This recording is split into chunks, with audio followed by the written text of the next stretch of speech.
Good evening, ladies and gentlemen. My name is Robert Welch, and in 1958, I presided at the founding of the John Birch Society. From our very beginning, we've sought to accomplish two main goals. The first is to warn the people of the world, and especially the people of the United States, about the existence of a master conspiracy which actively seeks to enslave all mankind. And our second and more enduring goal is to bring about an era of less government, more responsibility, and, with God's help, a better world. We remain fixed on this same dual course today. When we began our effort in the late 1950s, there were relatively few persons who could grasp the importance of our message, for there were very few who even suspected that any real problem existed. Today, however, that situation has changed remarkably. Now there are very few Americans who do not sense that something is vitally wrong in our country and throughout the world. It is not my purpose on this occasion to discuss either the problem facing us or the solution offered by the John Birch Society. Instead, I shall leave those tasks to a man who is uniquely qualified to handle them. That man comes to us from Georgia, where he earned a degree as a medical doctor at the age of 22. And from a very good school, incidentally. He then spent several years, or a few years anyway, as a flight surgeon in the United States Navy. While doing advanced work in surgery in 1963, he became interested in and joined the John Birch Society as a local member. Always a leader in every pursuit to which he sets his mind, his ability and determination saw him rise soon to leadership positions in the Society's structure, and in 1967 to membership on our National Council. Several years ago, he gave up his very successful career in medicine to enter the political world. Since 1974, he has repeatedly been elected by the people of the 7th District of Georgia as their representative in the United States Congress. As a longtime member of the Society, of our National Council, and of the United States Congress, he is highly qualified to analyze the problems facing our nation and our civilization today. And his experience as a congressman has confirmed for him the wisdom of our unchanging course for solving those problems, which unchanging course we long ago summarized as follows: education is our total strategy, and truth is our only weapon. Here now to tell you about some serious problems, but also to explain in more detail how they can be solved, is my very good friend, Congressman Lawrence P. McDonald.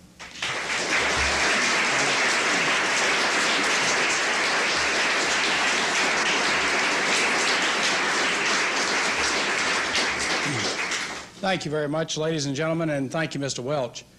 I'd like to express my appreciation to all of you today who are here in this gathering and who have given up your time and many of the competing areas for your time to come out and to discuss and to review some problems that we face as a nation. I'd like to express my appreciation to those who, through the magic of television and videotape, are also able to join in this presentation. You know, a few days ago, in riding in Georgia with my administrative aide, I mentioned that we would be having this presentation and some of the frustrations that such a presentation brings. Because in the past years, 10 or 15 years ago, in speaking before an audience, it was first necessary to review many of the problems of around the world and what transitions taking place in our land.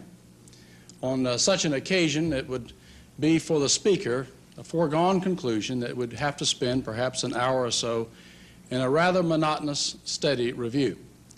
This was somewhat frustrating because you knew that in advance there would be that hour-long presentation regardless of the audience in instance after instance before you could even get into the area of solutions. But he mentioned that 10 years ago this was perhaps a great problem because that you did have to spell out in great detail. 5 years ago, in most audiences, there was greater understanding, but it was still necessary to draw a rather clear diagram. But today, I think more and more people across our land are realizing that we as a people and as a nation have some very serious problems. Now, there's not a great deal of understanding about what steps might be taken to reverse these problems, but nevertheless, there is an understanding that we as a nation must reverse our present course. So I guess you could say there's the good news that more people are waking up today to the fact that there is a problem. The bad news is that the problem to which they're awakening is much worse today than in times past. We're able to meet tonight in this gathering because a little over 200 years ago, those 56 men came together in Philadelphia to join together in a move for independence because they felt that there were two basic problems in the land. First, that taxes were too high and there were too many controlled by the kings and the king's agents over their day-to-day affairs. And because of these concerns, they were willing to come together in a move for independence, signing that document pledging their lives, their fortunes, and their sacred honor. They kept that pledge, even though some of them made tremendous sacrifices. A number of them were quite wealthy. They saw their fortunes swept away. Some of them died penniless, in the case of Thomas Jefferson, able to just pay his debts, and others died in great debt. They made that great sacrifice in giving us this new land and new government, a government and a society of which had three major pillars of strength, the first being that of a concept of right and wrong, a legal right and wrong in society that was founded on the principles of a constitutional republic, coming from the Latin word res publica, meaning the public thing, in this case the law being the Constitution of the United States. It was a unique system of government, and because down through the ages, and certainly today all across the world, most governments, right and wrong is based upon the judgment decisions of men, whether it's the ruling junta or the Politburo or the Star Chamber or the Council of Elders. But our founding fathers knew that historically that form of government traditionally tends to drift over into ultimately total government and then to chaos and anarchy. And they wanted to avoid this in our society. So right and wrong in our system was to be based upon the law and not the judgment decisions of men. And Thomas Jefferson said, to spell this out further, yes, we did produce a near-perfect republic, but will they keep it? Or will they, in the enjoyment of plenty, lose the memory of freedom? Material abundance without character is the surest way to destruction. Rather frightening, you know, when you look around today and you realize that many of our friends are so very busy enjoying the good life. I think we all enjoy the good life, and it's a lot of fun to be able to go out to the lake with a family or to have the picnics or to gather with friends. But I think too many of our friends and neighbors have not been willing to take the time and make the effort to protect the system that allows the good life to be possible. And that was the challenge and the warning that Thomas Jefferson gave us. The second pillar of our strength rests upon a basis or system of prosperity which came to be known as a free enterprise system. I think it gains its strength not because it is a system, but because of the lack of a system. In short, the government was to stay off your back and out of your pockets, or to stay away from the farms, away from the businesses, away from the professions. The government was not to be involved. We've seen a great change in my lifetime, certainly in the 20th century, away from the limitations placed upon our society by a Constitution, and most particularly a Bill of Rights, which were essentially negative documents restricting the growth and activities of government. Today we find the federal government involved in the professions, telling doctors how to doctor and telling teachers how to teach, and as one wag said, telling carpenters how to carp. But we have seen the tremendous growth in government in the 20th century, an explosive growth far beyond the boundaries imposed by our Constitution. Today, there's hardly a single area of activity in this country or indeed around the world where the United States federal government is not involved. This has produced, of course, an explosive growth in the cost of government. Politicians are reluctant to raise the taxes directly to pay for that explosive growth. This means deficits. And out of the deficits, we have a growing national debt, where today just servicing that debt has become the third largest item in the federal budget. And to further service the debt and the creation of new money, we have had the development of a central banking apparatus, in this case the Federal Reserve System. Now, our founding fathers had a great argument over this point of the question of a central bank, and there's been argument down through the decades on this point. But one thing that is very clear with the development of this, it has become the engine of inflation. Thomas Jefferson, in warning about the question of a federal debt, had this to say: "I place economy among the first and most important virtues, and public debt as the greatest of dangers to be feared. To preserve our independence, we must make our election between economy and liberty, or profusion and servitude. If we run into such debts, we must be taxed in our meat and drinks, in our necessities and comforts, in our labors and our amusements. If we can prevent the government from wasting the labors of the people under the pretense of caring for them, they must become happy." I think the emphasis on that has to be that last sentence, that if we can prevent the government from wasting the labors of the people under the pretense of caring for them, they must become happy. Now, with this explosive growth of new money, that means, of course, inflation. Now, I know that many people are being led to believe that politicians in Washington during the political season are going to save us from the ravages of inflation. Perhaps if you only remember one thing tonight, I hope you will remember at least this, that politicians do not fear inflation. They love it, because inflation is the mechanism that allows them to expand the currency, to satisfy, to make up the deficits that allow them to pay for the expanding federal program, to satisfy the special interest groups, to guarantee their elections. Politicians do not fear inflation. They love it. It is the mechanism for buying votes, in so many cases, to ensure their re-elections. So many people today have the attitude that inflation is a problem of rising prices. Indeed, we are led to believe that this is the case. And as long as we lack an understanding of basic issues, we will continue to be plagued with problems like inflation. But saying that inflation is like rising prices is just about as foolish as saying that wet streets cause rain. It's the other way around. Inflation is an increase in the money supply. Who causes inflation? Well, two groups.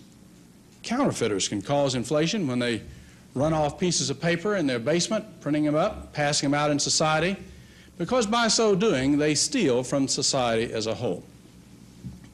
Federal government, to make up the deficits, servicing the deficits, and creating new money, whether by direct printing press or bookkeeping entry or borrowing from the capital markets, also is passing out new money without backing.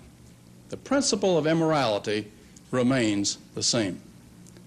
Counterfeiters, we catch them, we put them in jail. In the case of government, we frequently return the politicians to office, praising them as great humanitarians in their process of expanding the money supply. This tremendous growth in inflation, in government, has brought us the deficits and debt exactly that as feared by Thomas Jefferson and many other of our founding fathers, to where today we have the greatest debt in the history of the world, approaching officially $1 trillion. But you know, when you go to the areas of unfunded liability, you're looking at a debt approaching $8 or $9 trillion. If you handle the government accounting in the same way that you would handle in the case of a private business or profession, in the area of promises made but money not in the till, you're looking at a massive debt of 7, 8, or 9 trillions of dollars. The interest on the debt is today the third largest item, as I mentioned, in the national debt, in our national budget, costing us at a rate of over $2,300 per second, 60 seconds to the minute, 60 minutes to the hour, 24 hours a day, 365 and a quarter days a year. You know, just to cover this takes about $60,000 in time just to review the massive importance of the cost to the taxpayers just by that third segment of the budget. With the growth of government, we have seen a strangulation of our productive society with agencies such as EPA, OSHA, and many others, that vast alphabet soup in Washington. We're finding that American productivity is grinding down to the level of stagnation. Competing countries such as West Germany, Switzerland, and Japan are expanding their productive capability per person at a rate of 10, 12% steadily right along. This has meant that in the competitive world of the world markets, we find that American goods have increasing difficulties. Well, the simple answer that many people propose is the way to solve this, of course, is just simply higher tariffs. But you know, the last time we adopted that philosophy was back during the late 20s, early 30s, and with the Smoot-Hawley Tariff Acts. And most economists will agree that the great worldwide depression was linked to the tariff wars of that period. There wasn't anything very good about the last great worldwide depression, and I certainly don't think that many of us would agree that we need another one today. There's been a basic shift in the philosophy of our society and philosophy of government away from the concept of the government's function to protect life and property and over to a concept of government being the agent for the redistribution of income. Today, 60% of the federal budget activity, of the federal government's activity, is that category known as transfer payments. This is where you use the power of government to take money from those who earned it and transfer it over to those who did not. This means that in the process of doing that, we're increasingly penalizing the productive sector and subsidizing the non-productive sector. So that the government's major function today is that of being the leveler of society in the redistribution of income. Now, one thing is very clear in reading the writings of our founding fathers, in writing the Constitution and in adding the Bill of Rights, the first 10 amendments. They did everything they could to make the leveling of society as a function of government unconstitutional. Today, that's 60% of the federal activity. You know, I speak to a lot of high school and student groups. I frequently ask the students in philosophical terms, what is the proper function of the federal government? The typical answer is that government today should provide me with those things that I feel that I need that I cannot provide for myself. Unfortunately, this is not an atypical answer. This is the traditional or typical answer. This has brought about a tremendous change where more and more people are being led to believe, you know, it's a lot easier to vote yourself a living than it is to work for a living. I think the growing welfare rolls reflects the continuing attitude of government's function as a provider rather than a protector.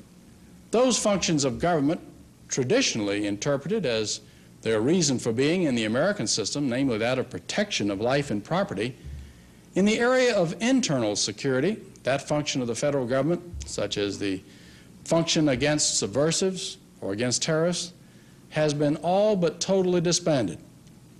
Today, groups in the Congress, such as the House Internal Security Committee, the Senate Internal Security Subcommittee, the Internal Security Division of the Justice Department, the Subversive Activities Control Board, the Attorney General's list of subversives, and one layer of protection after another have been totally disbanded. Just a few remnants or elements within the FBI or the CIA remain.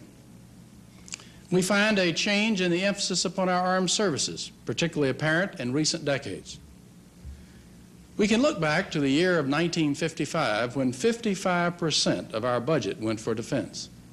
10 years later, 1965, 40% of the budget went for defense.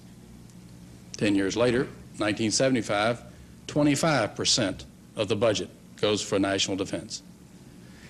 Today, about 22 or 21% goes for defense. And yet, in our Constitution, in the preamble, it makes it very clear that it will be the government's function to provide the common defense and to promote the general welfare. By this, they meant a climate by which individuals would have an opportunity to make of themselves that which they would. We today have the verbs reversed. We have the feeling that it's somehow to promote a general climate of protection, but to provide for the general welfare. I think many people have it reversed and confused. That section of the Constitution, Article 1, Section 8, gives the Congress the authority to raise the armies and navies necessary to provide for the common defense. In the United States, we are spending roughly 6% of our gross national product on defense. The Soviet Union, by comparison, is spending roughly 17 to 22%. It's difficult to say exactly, but 17 to 22% on their military effort. It's interesting to compare in history because Nazi Germany, at its height, was able to get up to 15%. Well, I suppose the obvious question is, if Nazi Germany was able to reach 15%, how is it that the Soviets were able to go 17 or 22%? Well, the answer to that, in part, is that the Western institutions, banking institutions, and various lending agencies have transferred money to the Soviet Union and to Eastern Europe to the tune of between 60 and 80 billions of dollars. And in addition to that, there's been a massive transfer of technology, allowing the Soviets to leapfrog much of the early development, research and development testing of new systems, new engineering systems, new electronic systems, and weapon systems.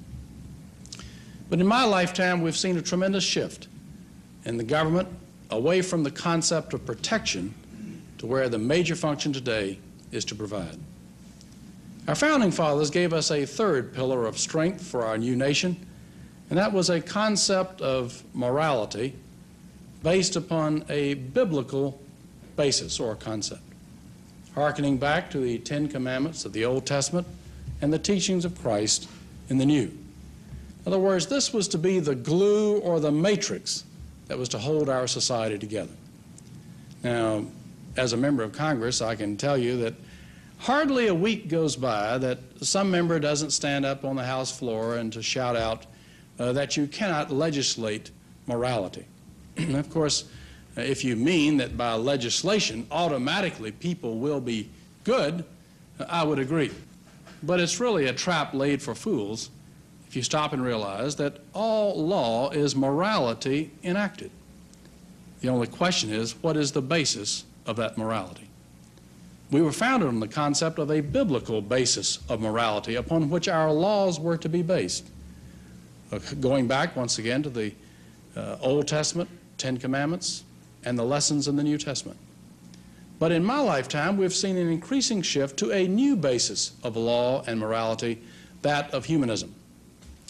Today, many people are rather confused about humanism because it sounds somewhat like humanitarianism. Humanitarianism is a logical concern about the welfare of your fellow man, a just concern about the problems of your neighbor. But humanism is entirely different.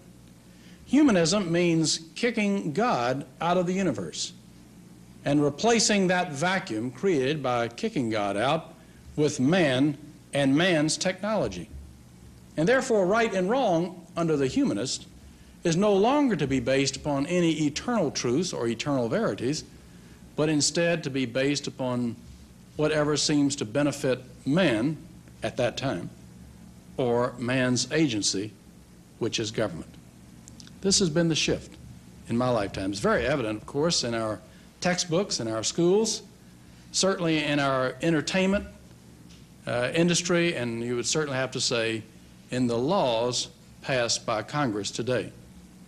Sad to say, you even sometimes run across some pretty strong passages of humanism in much of the church literature available in many of our churches. Now, I must admit, I'm not much of an advocate or a supporter of Karl Marx, as you probably would imagine. But it was Karl Marx that said that humanism is Marxism and Marxism is humanism.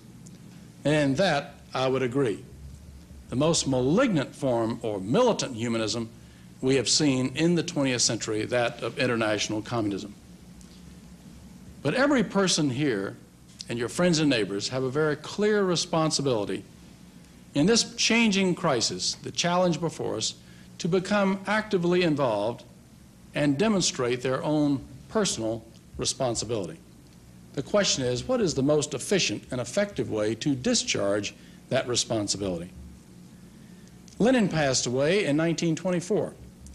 However, before his death, he laid down a three-step program for world conquest, accurately paraphrased and summarized as: first, we will take Eastern Europe, and second, the masses of Asia, and third, we will encircle the last bastion of capitalism, the United States of America. We will not have to attack. It will fall like overripe fruit into our hands. Well, principally as a result of the turmoil following World War I and the chaos and some of the changes that took place at that time, old Tsarist Russia was able to fall under communist domination. And what was known as Russia became the first victim of international communism. They were able to spread their control to surrounding areas such as Armenia, Azerbaijan, Georgia, Belarus, the Ukraine. And then in the late 1930s were able to expand to the Baltic states of Estonia, Latvia, and Lithuania. As a result of the agreements and some of the wartime aggression, as in the case of eastern and central Poland, and the wartime agreements such as at Yalta and also at Tehran, we have seen the tremendous expansion of that communist empire to now include Eastern and Central Europe. And the first step was completed. Once again, as a result of agreements at Yalta and some of the events that transpired through policies of the United States government, by 1949-1950, we saw mainland China fall to communist hands. And today, even though we have promised that it would be peace with honor, it turned out to be neither peace nor honor, and we are witnessing the greatest genocide, percentage-wise, in the history of the world in Southeast Asia. And we're seeing the mopping up of the final masses of Asia. In the case of the encirclement, we have seen by the 1950s a major Soviet satellite taking place in the Caribbean as a result of United States State Department policies and as a result of the news media, principally the New York Times. It's not quite a joke to say that Castro got his job through the New York Times. But few Americans are aware that the second country in the Western Hemisphere to receive large amounts of Soviet aid has been the country of Peru. Today, between 200 and 300 Soviet T-54 and T-55 tanks have been shipped and are now in Peru. Soviet surface-to-air missiles, SAM missiles, Czechoslovakian howitzers, transportation system, and supersonic fighter attack aircraft have all been shipped from the satellite states to the country of Peru. In 1979, we saw the satellite in the Central American area of Nicaragua fall to communist hands under the Sandinistas. We will be lucky if we do not see that process extended very rapidly to El Salvador, Honduras, Guatemala. The case of Costa Rica, it was so internally weakened and completely infiltrated by the Sandinista cause that it is in a situation, a nation without any military might. It is in the situation of, frankly, being taken by a phone call whenever they wish to exercise that particular option. These are transitions that are taking place in our lifetimes. taking place in these months, with the possibility in the very near future for tremendous pressure to be brought upon our southern neighbor, Mexico, with the vast potential of a tremendous refugee problem developing as a result of turmoil in Central America extending up into the Mexican area. These are the changes taking place. Now, how to change this? Well, we all are anxious to be effective and efficient in this, and the best way as individuals we would have to recognize is by changing policies in Washington, because Washington is the key. But Washington is divided into three separate branches of government. The executive branch of government, the president and his cabinet, and that vast bureaucracy of HUD, of HEW, which has now been divided into a brand new satellite bureaucracy, the FCC, IRS, and so forth, that whole vast alphabet soup. The executive branch agency today makes up 98% of the federal government. Second branch of the federal government, of course, is the judicial branch with the Supreme Court and the federal court structure. In my opinion, no amount of sacrifice by any individual here, your friends and neighbors, of time or treasure is going to be able to change the problems immediately that we now find in the federal judiciary. That is going to be a long, slow process of reversal as we're able to reestablish constitutional law as the basis for legal interpretation and move away from social law as the basis. That will be a battle into the future. In my lifetime, we have seen parties come and parties go in the White House. But all too often, perhaps now by the opportunity of examination in retrospect, we have seen whether it's Democrat or Republican, at the very top levels, the same forces seem to control in the White House. By default, this brings us down to the third branch of the federal government, legislative branch, divided into the Senate and the House of Representatives. And I think here is the tremendous opportunity in the Congress where we have a chance to make a change. Congress is the key. This is especially true in the House of Representatives, because in the House of Representative elections, those elections are very close to the people and cannot be readily changed or influenced or dominated by the national news media. Much of the media, in the case of an individual congressional district, is divided by small towns and small town media outlets. And here is a chance where, by building an informed electorate and understanding at the grassroots level, people can make a change and have that change felt in Washington. Now, my remarks in this presentation, and indeed my views, are nonpartisan. I think there's enough blame to spread around to all political parties, certainly in my lifetime.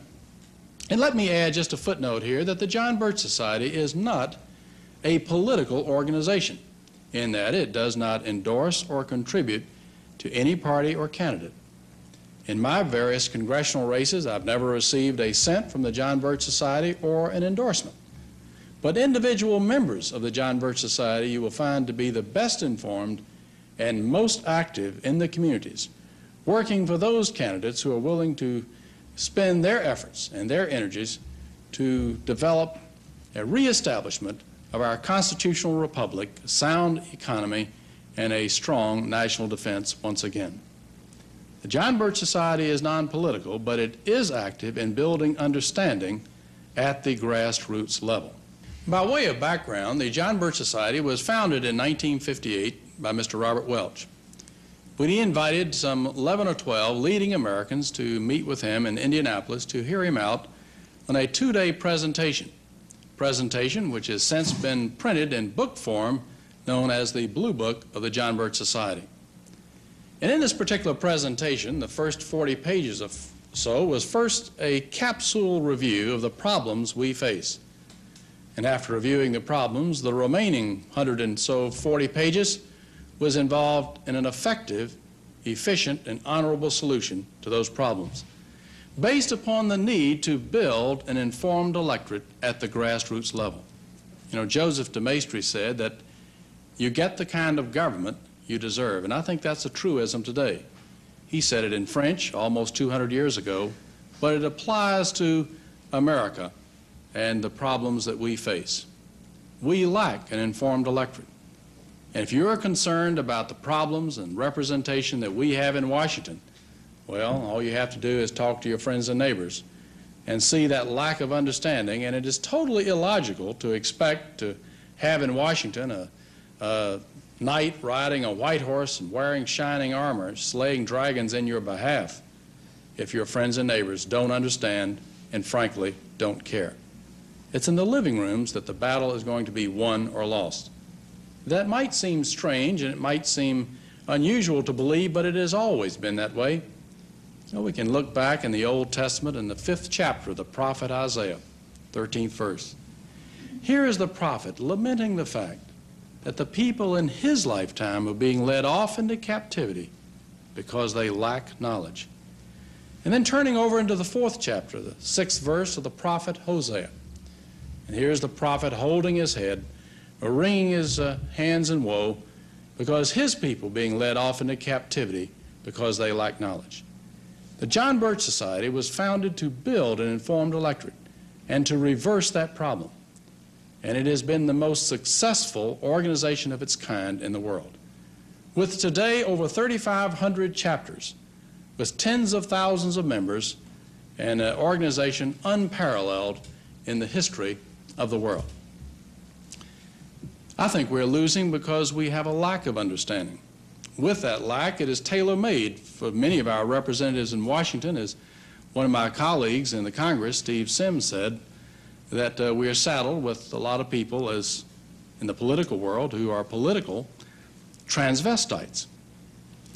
Now, I know that may be a little bit rough, but what he meant was that many people are able to come back to their districts and speak like a George Wallace and then go back to Washington and vote like a George McGovern, and they get away with it. Now, I, like many of you, have been in the audiences of Rotary clubs or Kiwanis clubs or Chamber of Commerce's. And I've seen representatives come back from Washington or senators come back, and the standard format is that they give maybe 3 good jokes and give phrases suggestive that they support traditional American values, and we stand up and give them standing ovations. And I'll tell you this, many of them laugh their way all the way back to Washington. But as long as we do this on the basis that, well, here's somebody really important, and he came to my group, so therefore if he came to my group, that must mean I am important, so therefore I will stand and honor such an individual. As long as our understanding is on such a shallow basis, we will continue to get those who will vote for more government, more controls, and more spending. Now, I don't want to be too harsh on this point, but I, in my own mind, have always felt that people who are preoccupied with the presidential races are rather shallow in their understanding, or maybe even in some cases just a little bit downright dumb. You know, it's really rather easy once every 4 years to put a bumper sticker on for 2 weeks. I think that's why it's so appealing. It doesn't require any great deal of understanding or commitment. But to those individuals who are willing to take a look in the background of the issues and take a look at the voting and the representation of their representative in the Congress and in their senator, these are the individuals who deserve the great praise, and that requires a lot of hard work, day in and day out, not just at election time. But once again, the Congress is the key. Fortunately today, there are many avenues that are able to improve that activity. The John Birch Society has been able to very successfully form one of those ad hoc committees known as TRIM, with the acronym meaning Tax Reform Immediately. Because with TRIM, here is an organization that on a quarterly basis publishes the key votes of members of the House of Representatives on the issue of where they had an opportunity on a bill that it would have been viewed by a classical interpretation of the Constitution as unconstitutional, where the representative had a choice of voting for less taxes and less government, or more taxes and more government. Which way did that representative go? And without making any statement on whether which would be right and which would be wrong, TRIM has been active in publishing the record of the representatives. Today, there are over 300 separate TRIM committees. And as a member of Congress, let me assure you that they are having a devastating impact upon the members. Many members are changing their voting habits because of an active TRIM committee in their district.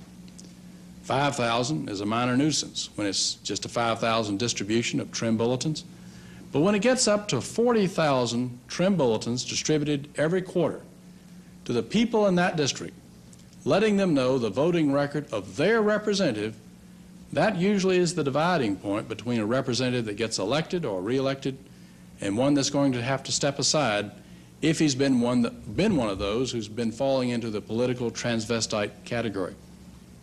In short, TRIM has been successful at making a division between the rhetoric and the record, stopping the political hypocrisy of those who've been able up till now to get elected saying one thing back home and doing a different thing in Washington, bowing to the special interest groups. Now, in Washington, referring once again to the Congress, let me give you my own subjective analysis of the House of Representatives. Not being in the Senate, I can't give you such a clear analysis of the Senate, but with the House, as you know, it is divided into 435 members.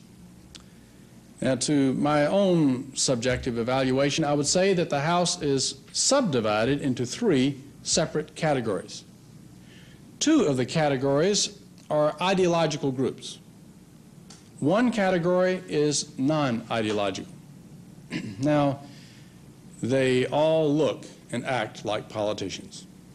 Whether you're looking or examining on the campaign trail Larry McDonald in Georgia, or Ron Dellums in California, or perhaps once upon a time a Bella Abzug in New York, all 3 will be active in the parades, shaking hands, passing out bubble gum, waving to people, and so forth. You might say, well, why do you do those silly things? The answer is, when you lack an informed electorate, so many of the people demand that you play the game.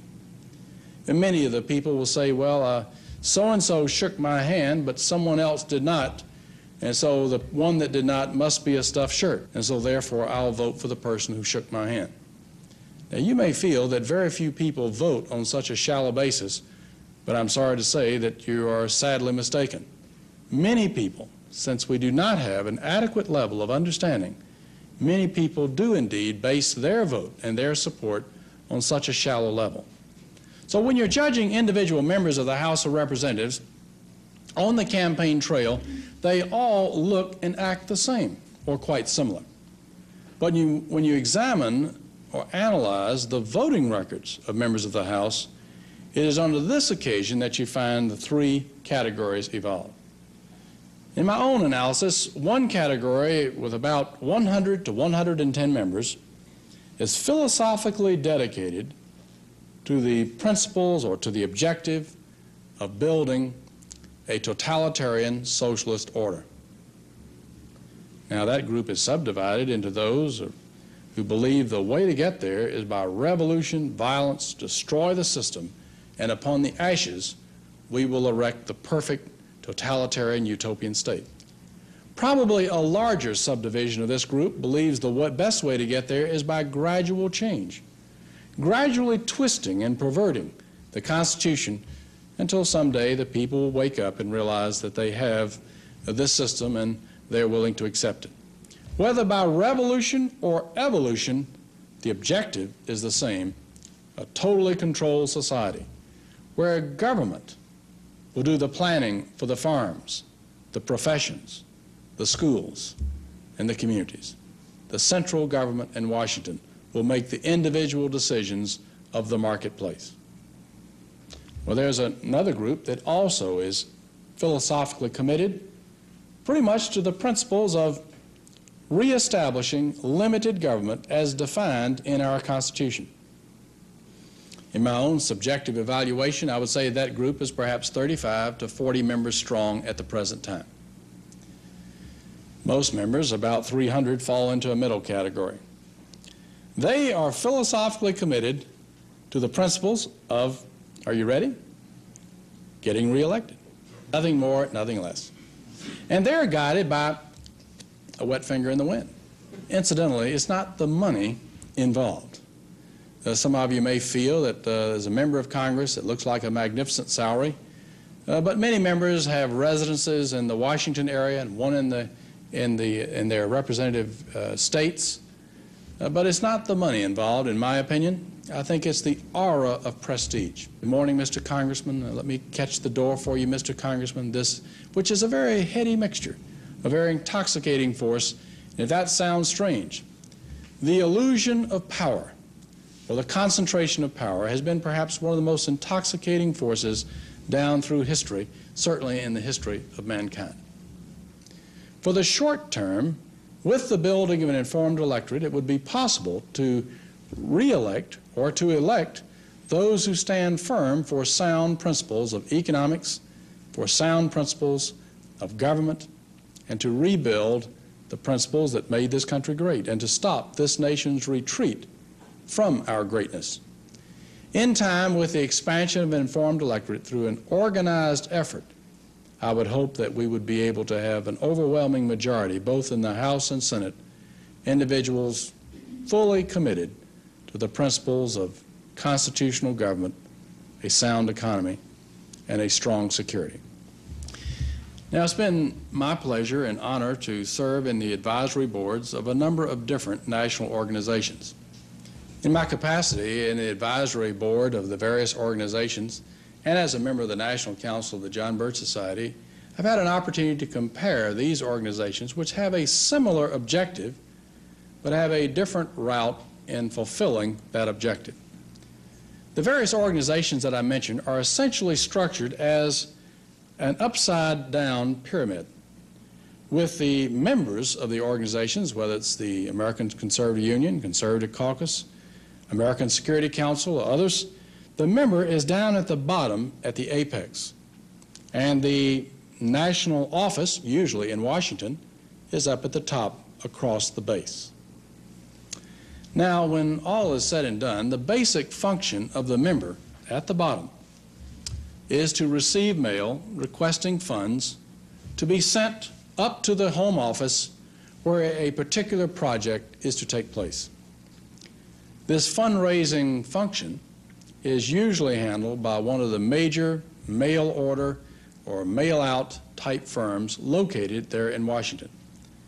Now, you might be interested in knowing that the standard fee for handling this service is usually a 60 to 90% takeout of the funds collected. For example, say you have a particular project that is being presented by this organization, a project that you have great interest in, and so you go down to the bank and you take out of your savings $1,000, and you send it to the home office to be able to fulfill that particular project. Well, the standard takeout in the typical contract today is $600 to $900 goes to the group that sent the letter. The remainder goes to the home office of that organization to have a purchase of the stationery, purchase of the stamps, for the salaries of the secretaries, the lease of the buildings, lease of the typewriters, to do whatever work is done there in the nation's capital or on perhaps a nationwide project. Now, in the case of the John Birch Society, it is organized as a traditional pyramid with the apex at the top and the base across the bottom.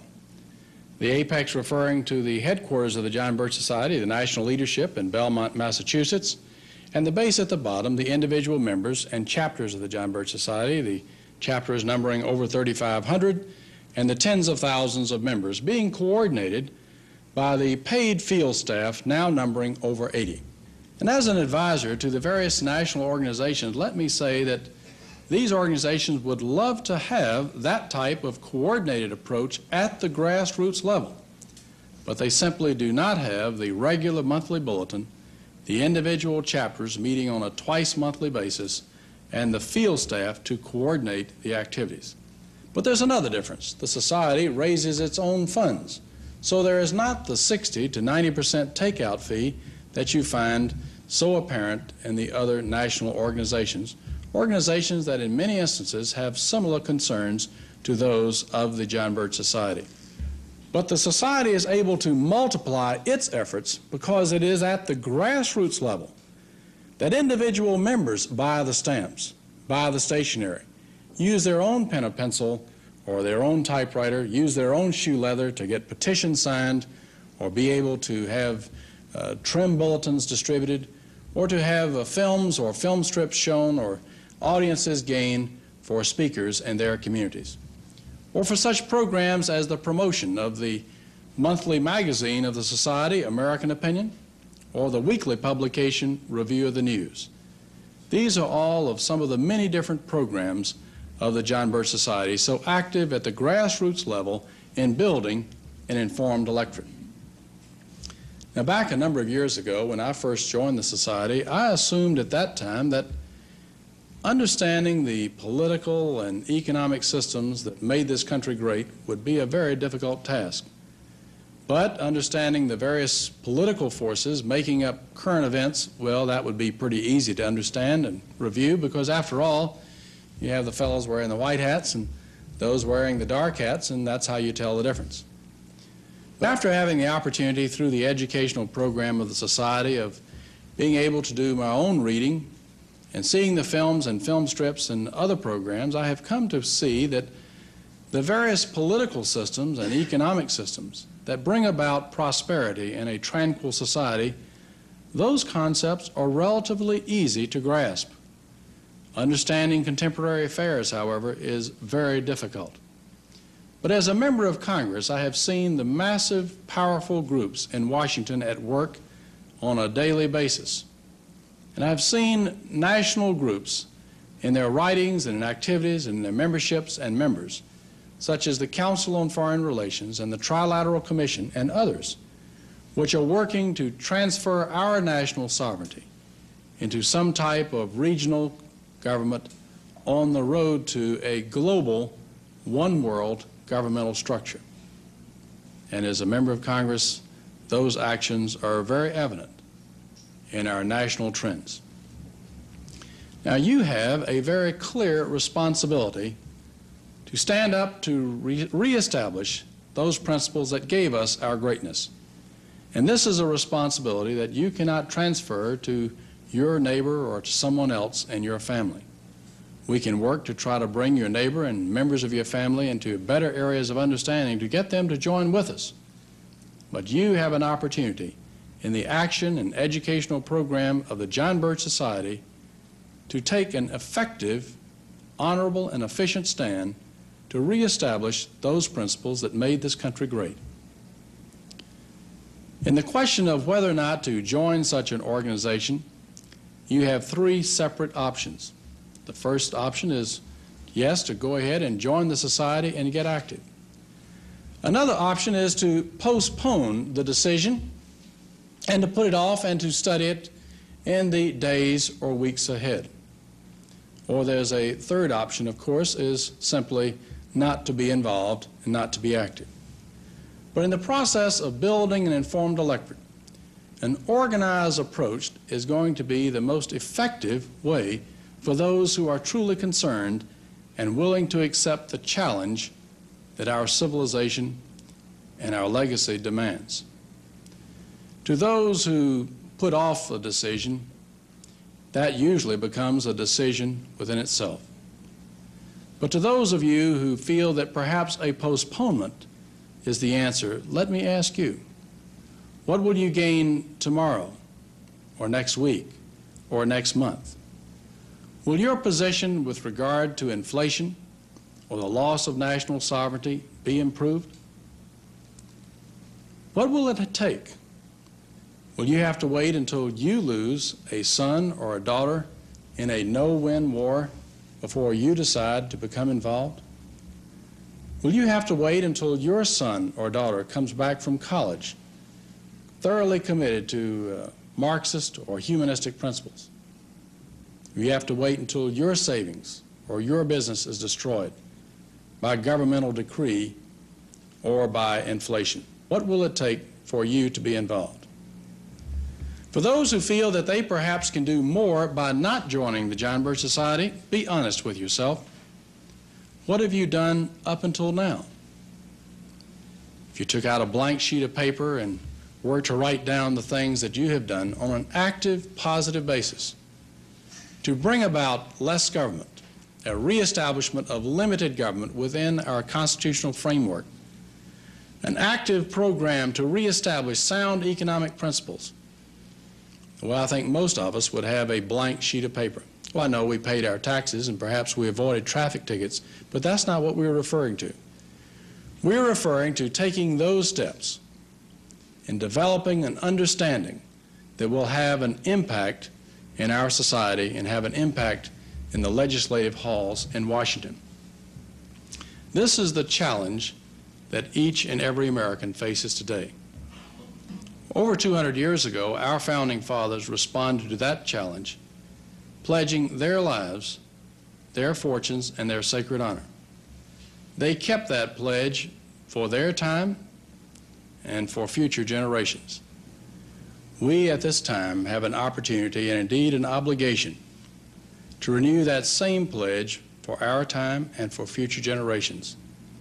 In my opinion and my advice, the best way to discharge that responsibility in an effective fashion is by being an active member of the John Birch Society.